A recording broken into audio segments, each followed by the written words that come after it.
کیا اسلام عورتوں کو مسجد میں جا کر نماز پڑھنے کی اجازت دیتا ہے؟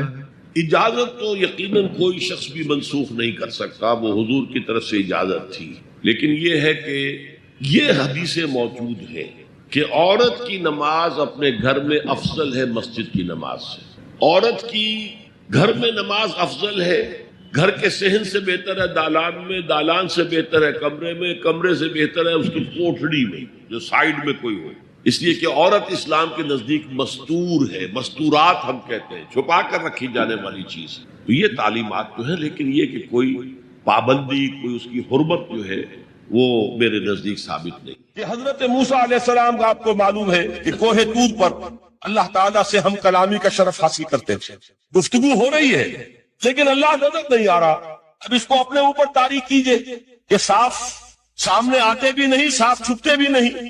یہ جو صورتحال تھی کہ اگر کسی کی آپ آواز سن رہے ہیں، کلام سن رہے ہیں، سامنے نہیں آ رہا، تو آپ کے دل میں خواہش پیدا ہوگی کہ ذرا سے یہ پردہ بھی اٹھا دیا جائے، مجھے دیدار بھی حاصل ہو جائے۔ لہذا سورہ اعراف میں ہے جب کئی بار یہ شرف ہم کلامی حاصل ہوا اللہ سے، تو حضرت موسیٰ علیہ السلام نے بڑی ہمت سے کام لیا، بڑی جرت کی درخواست کر دی، رب ارنی انظر الیک، یہ جو پردہ بیچ میں حائل کیا ہوا ہے پروردگار، تو میرا شوق دیکھ، میرا اشتیاق دیکھ، تو مجھے ذرا دیدار بھی عطا ہو جائے۔ اس پر کیا بات کہی گئی؟ لن ترانی، موسیٰ تم مجھے ہرگز نہیں دیکھ سکتے، تم اس جسد ظاہری کے ساتھ، اس جسد مادی کے ساتھ، ان عنصری آنکھوں سے میرا دیدار نہیں کر سکتے۔ ولیکن انظر الی الجبل، دیکھو ہم تمہیں ایک مثال دیے دیتے ہیں، ذرا اس پہاڑ کی طرف دیکھو، ہم اپنی ایک تجلی اس پر ڈالیں گے۔ فَإِنِ اسْتَقَرَّ مَكَانَهُ فَسَوْفَ تَرَانِي، اگر وہ پہاڑ ہماری تجلی کو جھیل جائے، تحمل کر لے، تو تم بھی سوچنا کہ شاید ہمیں دیکھ سکو۔ اس کے بعد ہوا کیا؟ فَلَمَّا تَجَلَّى رَبُّهُ لِلْجَبَلِ جَعَلَهُ دَكًّا وَخَرَّ مُوسَىٰ صَعِقًا، جب اللہ تعالیٰ نے پہاڑ پر اپنی ایک تجلی ڈالی تو وہ پہاڑ جو ہے پھٹ گیا، اور موسیٰ، دیکھیے براہ راست تجلی موسیٰ پر نہیں ہے، یہ انڈائریکٹ مشاہدہ ہے تجلی ربانی کا کہ جو پہاڑ پر ہوئی ہے، اور پہاڑ کی جو کیفیت ہوئی ہے اس کے مشاہدے سے حضرت موسیٰ بے ہوش ہو کر گئے۔ فَصَعِقَ مُوسَىٰ سَرَّ مُوسَىٰ صَعِقًا، یہ ہے وہ مثال جو یہاں دی ہے قرآن کے لیے۔ او انزلنا هذا القرآن على جبل لرأيته خاشعا متصدعا من خشية اللہ۔ نتیجہ کیا نکلی؟ انفر کیجئے، استدلال، استنتاج، نتیجہ یہ نکلا کہ جو تاثیر تجلی ذات ربانی کی ہے وہی تاثیر کلام ربانی کی ہے، صرف یہ ہے کہ ہمیں اس کا شعور نہیں، ہمیں اس کا ادراک نہیں۔ یہ بالکل ذات کی تجلی کی جو تاثیر تھی وہی قرآن خود بیان کر رہا ہے کہ اس کلام ربانی کی۔ اس کو بھی علامہ اقبال نے خوب کہا ہے، فاش گویم آنچ در دل مزمرست، صاف کہہ دیتا ہوں جو کچھ میرے دل میں ہے، این کتابیں نیست چیزیں دیگرست، اسے کتاب نہ سمجھ بیٹھنا قرآن کو، یہ کتاب نہیں ہے، کچھ اور ہے۔ کچھ اور کیا ہے؟ مثل حق پنہاؤ ہم پیداستو، زندہ پائندہ گویاستو، یہ تو جیسے اللہ تعالیٰ کی ذات ہے، مثل حق، ذات حق سبحانہ و تعالیٰ کی طرح یہ زندہ ہے، پائندہ ہے۔ مثل حق آئندہ و گویاستو، یہ جو ہے زندہ ہے، یہ متکلم ہے، کلام نہیں ہے۔ کل صفات ربانیہ جو ہے ظاہر اور باطن، مثل حق پنہا، ظاہر و پنہا، اور حی و قیوم جیسے اللہ کی ذات ہے، وہی صفات اس کلام کی ہے۔ اور اس کے بعد وہ شعر آیا تھا جو میں پہلے سنا چکا ہوں، چوں بجاں در رفت جاں دیگر شود، جب یہ قرآن کسی انسان کے اندر سرایت کر جاتا ہے، اس کے دل پر نازل ہوتا ہے۔ دیکھیے یہ الفاظ آپ کو کہیں اور نہیں ملیں گے۔ میرے نزدیک جہاں علامہ اقبال اس دور میں قرآن کی عظمت کا سب سے بڑا ثبوت ہے، وہاں عظمت قرآنی کے سب سے زیادہ واقف اور اس کا سب سے زیادہ شعور رکھنے والے بھی علامہ اقبال۔ یہ الفاظ آپ کو کہیں نہیں مل سکیں گے کہ مثل حق پنہاؤ ہم پیداستو، زندہ و پائندہ و گویاستو، چون بجاں در رفت جہاں دیگر شود، جہاں چو دیگر شد جہاں دیگر شود۔ جب یہ انسانوں کے اندر سرایت کر جاتا ہے، ان کے اندر ایک انقلاب آ جاتا ہے، اور یہ اندر کا انقلاب ہے جو ایک عالمی انقلاب کا پیش خیمہ بنتا ہے۔ آپ آرڈیننس کے ذریعے سے نمازیں پڑھوائیں گے تو پھر نماز وہی پڑھی جائے گی جو آفس ٹائم میں آئے گی، کہ اور کیوں پڑھیں گے؟ وہ تو آرڈیننس کے ذریعے سے پڑھائی جا رہی ہے، اس کا حشر تو وہ ہوگا جو ہمارے ہاں دیکھا جا چکا ہے۔ اور اس وقت بھی اس زمانے میں نے یہ سنا ایک جگہ کہ کلاس 4 امپلائیز جو ہیں وہ شروع میں جب آرڈیننس نافذ ہوا تھا ہمارے ہاں تو دفتروں میں بڑا اہتمام ہوا، آفیسرز نے خاص طور پر بڑے اہتمام سے ظہر کی نماز پڑھنی شروع کی، لیکن مجھے بتایا گیا کہ کلاس 4 امپلائیز جو ہیں ہمارے، یہ ڈرائیورز ہیں، پینز ہیں، یہ کھڑے ہنستے رہتے ہیں، شریک نہیں ہوتے۔ میں نے ان سے کہا وہ اس لیے کہ انہیں معلوم ہے کہ آپ بھی تو یہی پڑھ رہے ہیں صرف نماز، باقی آپ کے ڈرائیور سے اور آپ کے خانسامہ سے یہ بات چھپی ہوئی نہیں ہے کہ اثر آپ نے بھی نہیں پڑھنی، یہ صرف زور ہے جو آپ پڑھ رہے ہیں۔ تو یہ اصل میں اندر کا انقلاب جب تک نہ آئے، باہر کا ٹھوسا ہوا انقلاب وہ تو جب پریشر ہٹ جائے گا تبدیلی ختم ہو جائے گا۔ چوں بجا در رفت جہاں دیگر شبت، اندر انقلاب آئے، جب اندر تبدیلی ہو جائے گی اب انسان کا پورا وجود بدلے گا، پھر اس کے اندر سے تبدیلی جو ہے وہ ابھرے گی، اسے کسی خارجی دباؤ کی ضرورت نہیں ہوگی۔ جہاں تو دیگر شد جہاں دیگر شود، اور جب انسانی شخصیتوں کے اندر یہ انقلاب اندر سے آتا ہے تو پھر وہ عالمی انقلاب بنتا ہے، جیسے کہ محمد رسول اللہ کا انقلاب۔ واقعہ یہ ہے کہ اگر جوش کانسپیریسی، عبداللہ ابن سبا کی سازش اگر کامیاب نہ ہو گئی ہوتی اور مسلمانوں کے اندر آپس کا اختلاف اور سر پھٹول نہ ہو جاتا، جو حضرت عثمان کی شہادت، پھر حضرت علی کی شہادت رضی اللہ تعالی عنہما، اور حضرت علی کی دوران خلافت یہ آپس کے جو بھی جنگیں ہوئی، جنگ جمل، جنگ صفین، جنگ نہروان، اگر یہ نہ ہوئی ہوتی تو جس سپیڈ کے ساتھ اور رفتار کے ساتھ انقلاب محمدی کی توسیع ہو رہی تھی علی صاحب الصلاۃ والسلام، کوئی طاقت دنیا میں نہیں تھی۔ اقبال نے اس کا بھی نقشہ کھینچا ہے کہ تھمتا نہ تھا کسی سے سیل رواں ہمارا، وہ سیل رواں تھا، کوئی روکنے والا نہیں۔ انٹرنل سیبوٹاج وہ ہے کہ جس نے اس انقلاب کا راستہ روکا۔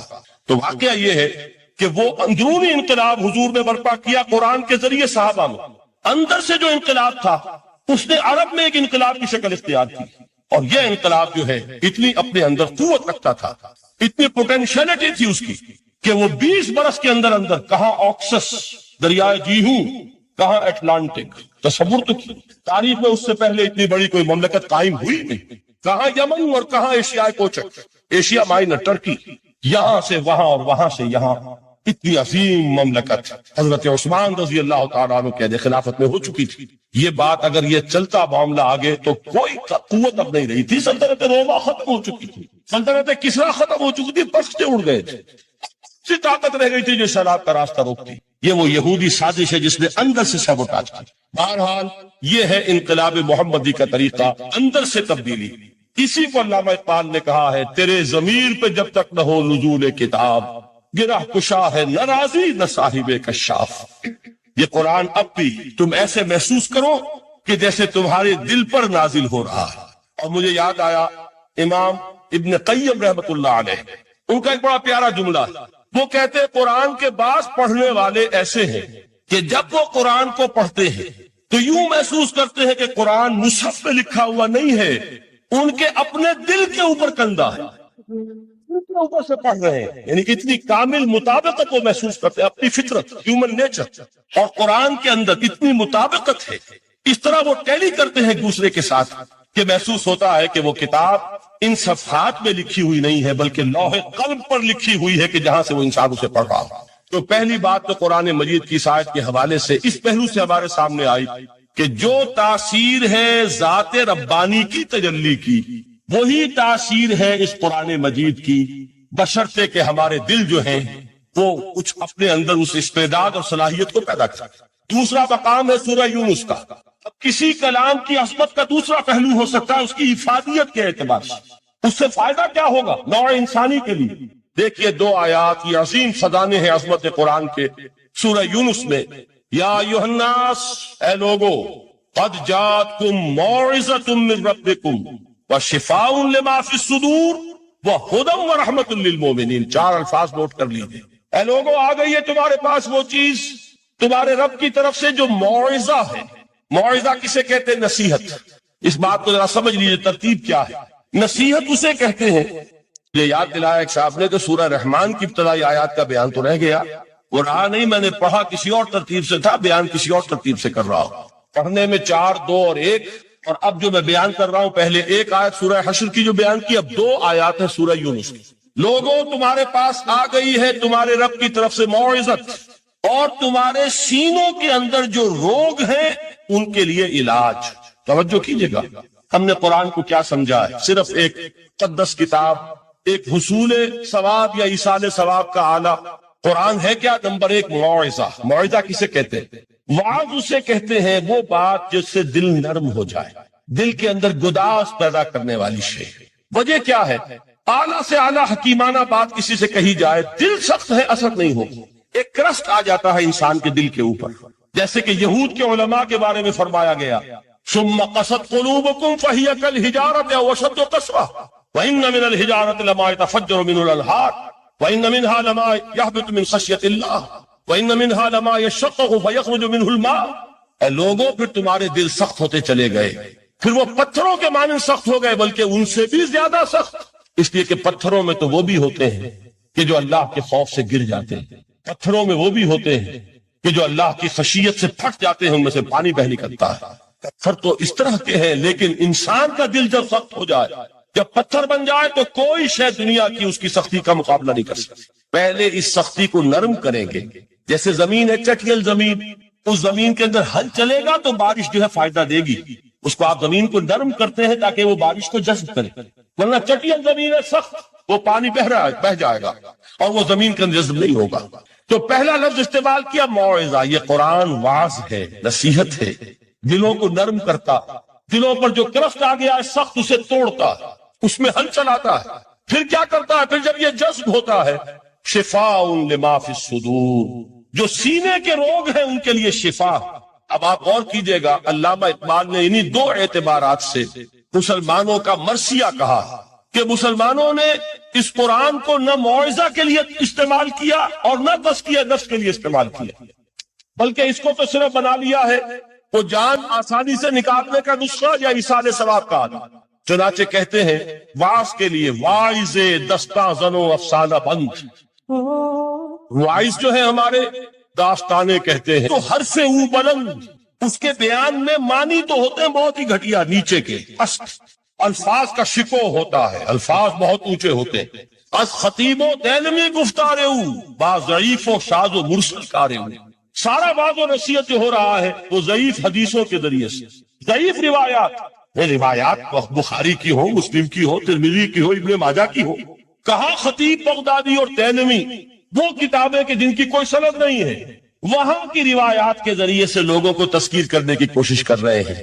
با ضعیف و شاذ و مرسل کار او، ضعیف روایات، شاذ روایات، مرسل روایات، جن کا سلسلہ روایت محمد رسول اللہ تک متصل نہیں ہے، اس کے ذریعے سے کر رہے ہیں۔ حالانکہ موعظہ، سب سے بڑا موعظہ یہ قرآن تھا۔ قرآن کہتا ہے خود فذکر بالقرآن من یخاف وعید۔ اے محمد صلی اللہ علیہ وسلم، آپ اس قرآن کے ذریعے نصیحت کیجیے۔ یہ قرآن ہے جو دلوں کی سختی کو ختم کرے گا، گداز پیدا کرے گا۔ دوسری طرف علامہ اقبال کیا کہتے ہیں کہ جہاں تک ہمارے ہاں جو بھی تصوف کے معروف حلقے ہیں، صوفیاء حق کی بات نہیں کہہ رہا، وہاں قوالی ہو رہی ہوگی تو حال آ جائے گا۔ صوفی پشمینہ پوشے حال مست، از شراب نغمہ قوال مست۔ قوال سے جو کچھ مل رہا ہے، حال آ رہا ہے، مستی آ رہی ہے، کیف اور سرور حاصل ہو گیا ہے۔ صوفی پشمینہ پوشے حال مست، از شراب نغمہ قوال مست۔ لیکن یہ کہ اس کی محفل میں در نمی سازت بقرآن محفلش، اس کی محفل میں قرآن کا کہیں گزر نہیں ہے۔ جبکہ محمد رسول اللہ صلی اللہ علیہ وسلم کی بھی ایک محفل ہوتی تھی، محفل سماع۔ وہ محفل سماع کیا تھی؟ حضور صحابہ سے فرمائش کر کر کے قرآن سنتے تھے۔ حضرت عبداللہ ابن مسعود رضی اللہ تعالیٰ عنہ کی روایت موجود ہے کہ مجھے ایک مرتبہ حکم دیا حضور نے کہ قرآن سناؤ۔ میں نے عرض کیا حضور آپ کو سناؤں؟